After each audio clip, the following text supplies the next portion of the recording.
Hey, this is Darryl Madison again, and I'm just saying. It's been 4 days since the George Zimmerman trial has been over, and he was found, as you're aware, and most of the world is aware, not guilty for the murder of Trayvon Martin. Many of the community at large has been either on one side of the fence or the other, as we expect. We saw it with the O.J. Simpson case, with the Michael Jackson case, with the Tracy Anthony case. It's just what life is really all about. Is you're going to have two sides to every story, and you're going to have one side hoping that uh, one side wins, and the other hoping that they're found guilty.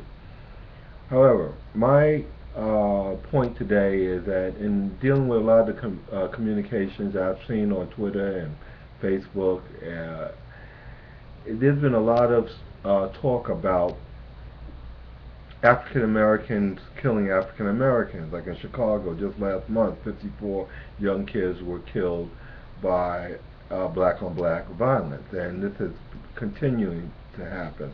And they're indicating as though it's okay, and we allow that, and we don't say too much about that, but we do say have much more comments on when it's a white person killing a black person.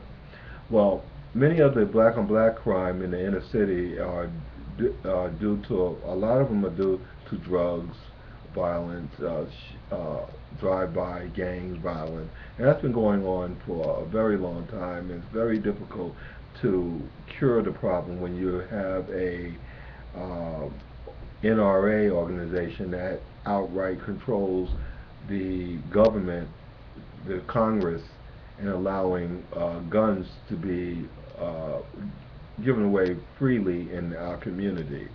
Countries like Canada, England, Germany don't have not 1% of the type of murders that we have here in the United States. It's unbelievable. We're a cowboy society and a cowboy towns, and that's why most of the murders are taking place the way they are taking place. Now, in the Trayvon Martin case, we knew who the murderer was immediately. There was no question about it. George Zimmerman indicated that he shot Trayvon Martin in self-defense. However, in many of the other cases that we've seen, there's no uh, suspect, and it's very difficult. I mean, even popular stars like Biggie and Tupac, they still never found the people that pulled the trigger and killed those people. And there's nothing the mother or the family could have done if the police were not able to secure a suspect, and that's the case. But our concern is when you do secure a suspect, and the suspect has the capabilities of staying self-defense, when it seems quite direct that it's just straight murder, then we have a problem with that. In the Rodney King case, we had a problem with that. Here you have videotape of police officers brutally beating him up, and again, a all-white jury frees him. And that's my point. I think in America today, uh, as diverse as it has become, it's very strange that the prosecution would have allowed an all-white and one a white jury with the other non-white being Hispanic, knowing that George Zimmerman was both white and Hispanic. It seemed like it was the perfect jury selection for George Zimmerman, who was white and Hispanic, and that's what they had as juries, white and Hispanic.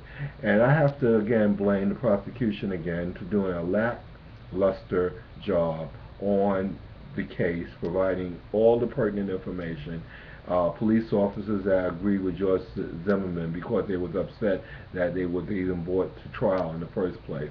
Police officers that wasn't able to investigate uh, investigate realistically due to the fact that George Zimmerman indicated that Trayvon Martin was surrendering after he got shot. As you understand me saying in the past, he indicated that you got me, man, you got me, and this was after he got shot. The prosecution nor the detectives ever questioned him about that. So these are the reasons why there's so much talk about it. From one side, the people that believe George Zimmerman was innocent believe that the justice system is correct by allowing people to defend themselves with guns, even if they're nervous and scared. You know, so that means me being an African American man in the United States today, when I walk out the door every day, knowing that all these people have pistols and guns and rifles, and have the right to kill you, I should be nervous and scared, carry me a gun and shoot anyone that I feel scared about, scared or threatened. You know, it doesn't matter what they have, what type of force they have against me, but as long as I'm nervous, scared, or feeling jittery, I have the right to kill somebody. These are some of the things that we have to look at and think about in the future. I'm just saying.